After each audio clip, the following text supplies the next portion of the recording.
apa itu syifa. Saya ingin selalu bergerak dengan pemahaman yang jelas. Ada apa namanya, ontologi, epistemologi, dan aksiologi. Kita arahkan ke dasarnya dulu, ontologinya.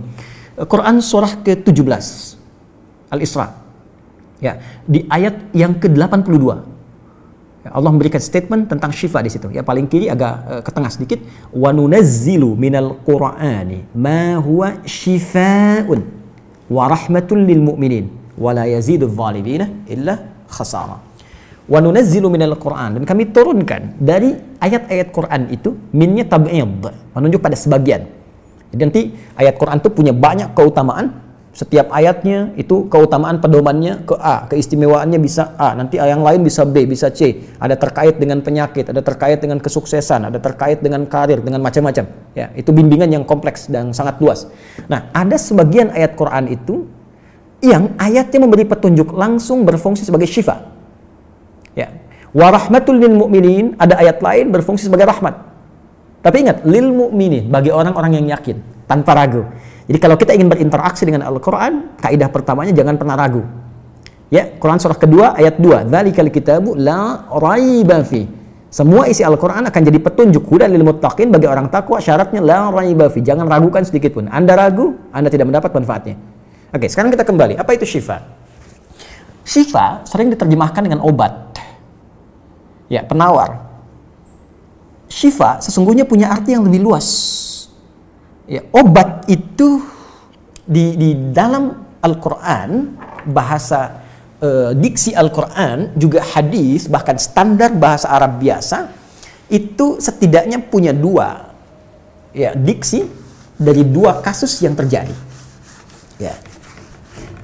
Satu begini, jika penyakit ya, yang butuh obat, penyakitnya itu berupa penyakit fisik saja, secara fisikal.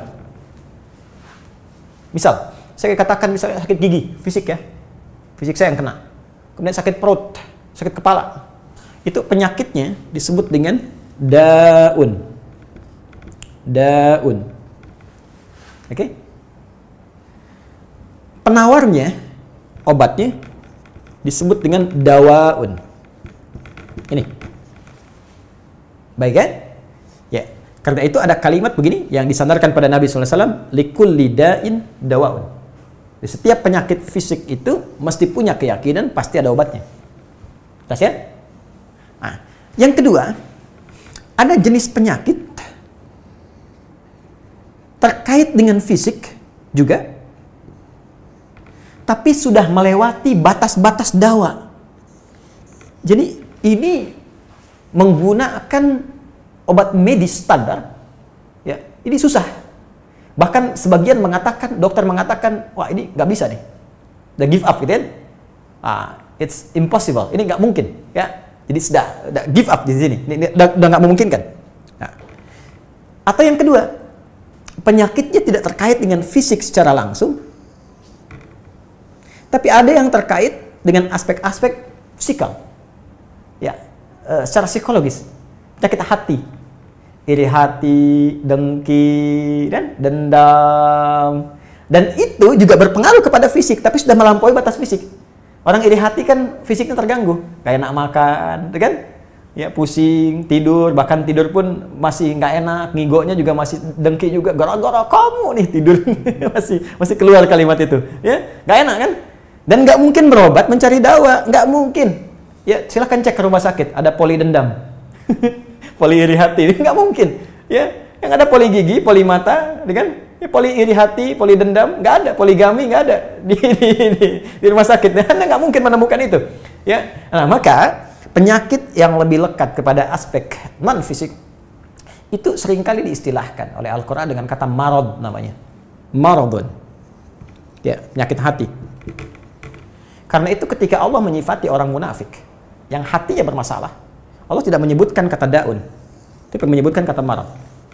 Silahkan cek di Quran surah kedua Al-Baqarah ayat 10. Fi qulubihim marad.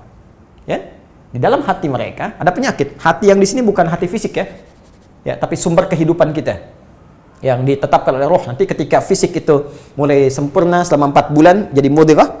Jadi kan ada 3 tahapan seperti kita ketahui, ya. Dari mulai Di Al-Arba'in, kalau kita baca Al-Arba'in, Al-Imam An-Nawawi, hadis nomor yang keempat, ya, an Abdullah bin Mas'ud radhiyallahu ta'ala anhu qala Rasulullah SAW huwa as-sadiqul masduq inna ahadakum yujma'u fi batni ummihi 40 yawman nutfah. 40 hari pertama ya, itu baru berbentuk penyatuan, perpaduan antara spermatozoa dengan ovum, thumma yakunu alaihi 'alaqah, kemudian misla dzalika 'alaqah, 40 hari kedua berbentuk zigot yang telah menempel di dinding rahim, thumma yakunu misla dzalika mudghah, 40 hari ketiga berbentuk mudghah, daging keratan. Bahkan sudah jadi bahasa sekarang ya di bahasan janin ya, di kurikulum kedokteran saya lihat redaksinya sama, mudghah ya. Nah, dalam fase ini kemudian ditiupkan roh ya, wa yursalu alaihimul malak, alaihil malak, dan diutus malaikat, wa yu'maru bi katbi arba'in, dan diperintahkan menetapkan 4 hal. Nah, saat ditiupkan roh ini, itu terjadi kemudian penyatuan antara fisik dengan roh. Itu ada di Quran surah ke-15 ya, ayat ke-28. Ya, wa idz qala rabbuka lil malaikati inni khaliqun basyaran min salsalin min hama'in masdun fa idza sawaituhu wa nafakhtu fihi min ruhi. Jadi roh masuk ke dalam jasad seseorang, ya, ke dalam fisik seseorang. Ketika sudah masuk, dia bisa bernafas, kan? Ada kehidupan, unsur kehidupan. Karena itu nafas terambil dari bahasa Al-Qur'an. Jadi begitu kemudian sudah masuk roh ke dalam jiwa, menjadi nafas namanya, berubah dari roh jadi nafas. Ya, maka dia membawa 2 potensi. Ya, ada fujur, ada takwa. Di Quran surah 91 ayat 7 sampai 10. Wa nafsi wa ma sawwaha fa alhamaha fujuraha wa taqwaha. Jelas ya? Maka wa nafsi wa ma sawwaha, jika roh sudah masuk ke dalam jiwa jadi nafas, dan disitulah manusia bisa bernafas. Tapi jangan lupa dia membawa 2 potensi. Ada potensi kebaikan, takwa, ada katalis kebaikan. Saya tidak mengatakan yang buruk. Itu katalisnya. Jadi lawannya langsung.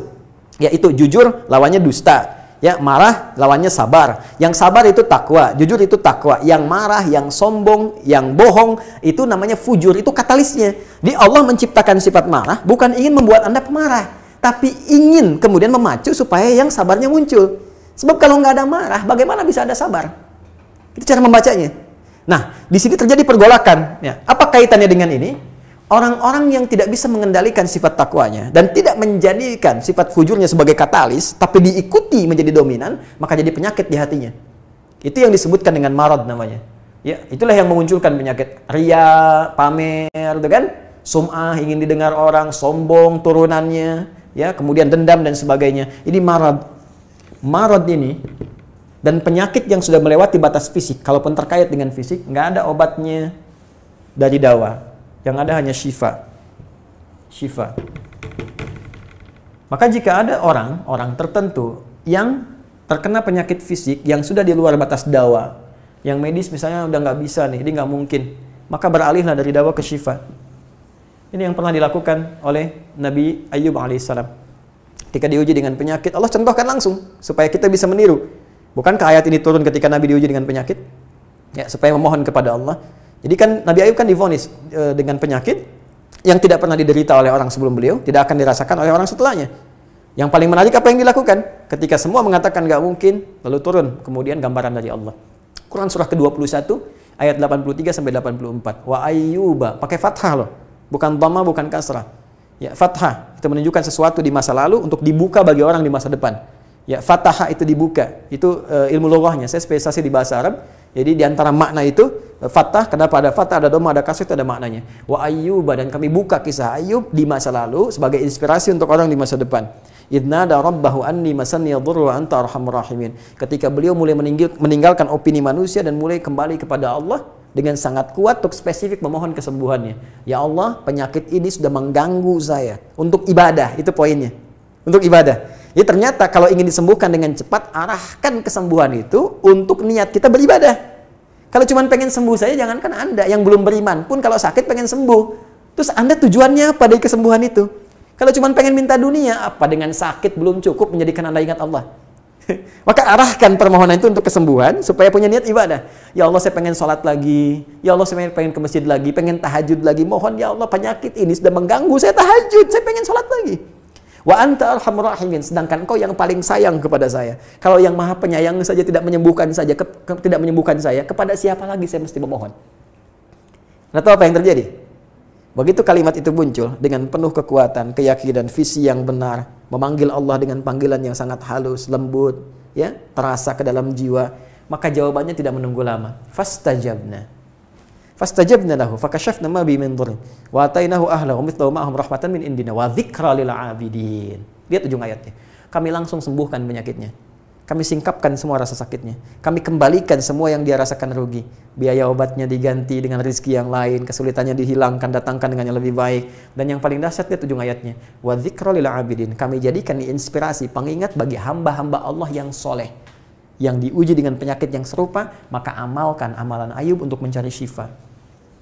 Ya, maka ini ikhtiarnya. Termasuk syifa, bisa mengobati penyakit hati. Nah, lalu sekarang apa terapannya? Karena disebutkan ada ayat-ayat Quran berfungsi sebagai syifa.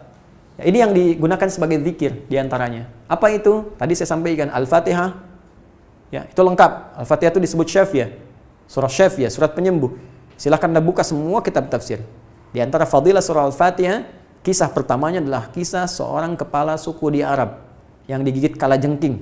Bayangkan, kalajengking Arab pada saat itu. Ya, dan sudah kena racun dan sulit, orang semua sudah give up, ini nggak mungkin. Ya, apa yang terjadi? Ditemukan sahabat Nabi, secara singkat diketahui, ditanya ada yang bisa menyembuhkan, mereka berkata Allah yang menyembuhkan, tapi kami bisa berikhtiar. Dipanggil mereka, dibacakan Al-Fatihah sekali bacaan, tanpa diulang-ulang, tanpa pakai alat-alat tertentu, tiba-tiba syufia disembuhkan sampai diberikan hadiah berupa beberapa kambing. Tapi mereka, mohon maaf izin, Ibu Rektor dan sebagainya, mereka khawatir jadi gratifikasi. Dibawalah kambing itu kepada Nabi, disampaikan, boleh nggak makan dari sini? Jawab Nabinya apa? Dari mana kalian tahu kalau surat itu bisa berfungsi menyembuhkan? Al-Fatihah. Tapi gimana cara baca Al-Fatihahnya? Karena dulu orang sekali baca sembuh, sekarang orang 1000 kali malah nambah penyakit. Apa yang salah? Nah, berarti nanti ada terapan lagi ilmu yang lain, kan? Nanti ada surah ke-26, Asy-Syu'ara ayat 80 itu zikirnya Nabi Ibrahim. Biasanya saya praktekkan ini, ya termasuk dengan kawan-kawan, saya suka sampaikan kalau ada yang dirasa-rasa sambil dipegang, sambil kembalikan kepada Allah, baca wa idza maridtu fahuwa yashfin. Kalau saya sakit pasti Allah sembuhkan, nggak mungkin dititipi penyakit kalau nggak ada hikmah di balik itu. Ini saya amalkan saat diundang saya ke Kalimantan untuk ceramah, tiba-tiba ceramahnya ba'da maghrib, sore hilang suara. Hilang. Sama sekali nggak ada. Ya begitu sholat, ya kita sama amalkan tadi dengan penuh keyakinan, minta ikhtiar juga pakai fresh care gini, tapi kita minta ya Allah, ya wa idza maridtu fahuwa yashfin, kalau saya sakit pasti Allah sembuhkan. Nggak mungkin ditugaskan kalau Allah nggak berikan perangkatnya, pasti diberikan. Nah, tahu apa yang terjadi? Begitu ngimamin maghrib, suara keluar serak-serak basah. Begitu tausiah, keluar sempurna. Ba'da isya nyambung, keluar sempurna. Habis ceramah, hilang lagi suara. Hilang lagi suaranya, supaya disuruh istirahat, gak banyak nanya orang gitu kan. Tapi itu menarik. Dan puncaknya tadi, Quran surah ke-21 ayat 83 sampai dengan 84. Tergantung kasusnya. Kalau di kasusnya misalnya kasus, mohon maaf, ya terkait dengan kehamilan, nanti ada lagi yang lain ayat-ayatnya. Ya. Misal di Quran surah ke-3 ayat 38 sampai 39. Nanti di Quran surah ke-19 menjelang persalinan, dari ayat ke-25 sampai dengan ayat ke-26. Nanti di Quran pas kalau sudah berkembang janinnya, ada di Quran surah ke-7 misalnya, ayat 189 dengan doanya dan turunan lainnya. Bahkan bisa diamati teman-teman yang di SPOG misalnya, atau di kebidanan, ada nanti ayat-ayat spesifik, Quran surah ke-22 ayat yang kelima, ya ada di Quran surah ke-23 Al-Mu'minunnya, ya ayat 11 sampai 13 itu lengkap sekali. Kita bisa gali sampai ke situ. Itu yang kita maksudkan syifa. Jadi keluarkan ayat-ayatnya, tapi bukan sekedar dibaca, dalami isinya. Sehingga paham apa yang harus dilakukan. Karena di sini nanti ada konsep ikhtiar juga. Ikhtiarnya bagaimana, ya secara medisnya seperti apa, dan pertolongan kepada Allahnya bagaimana.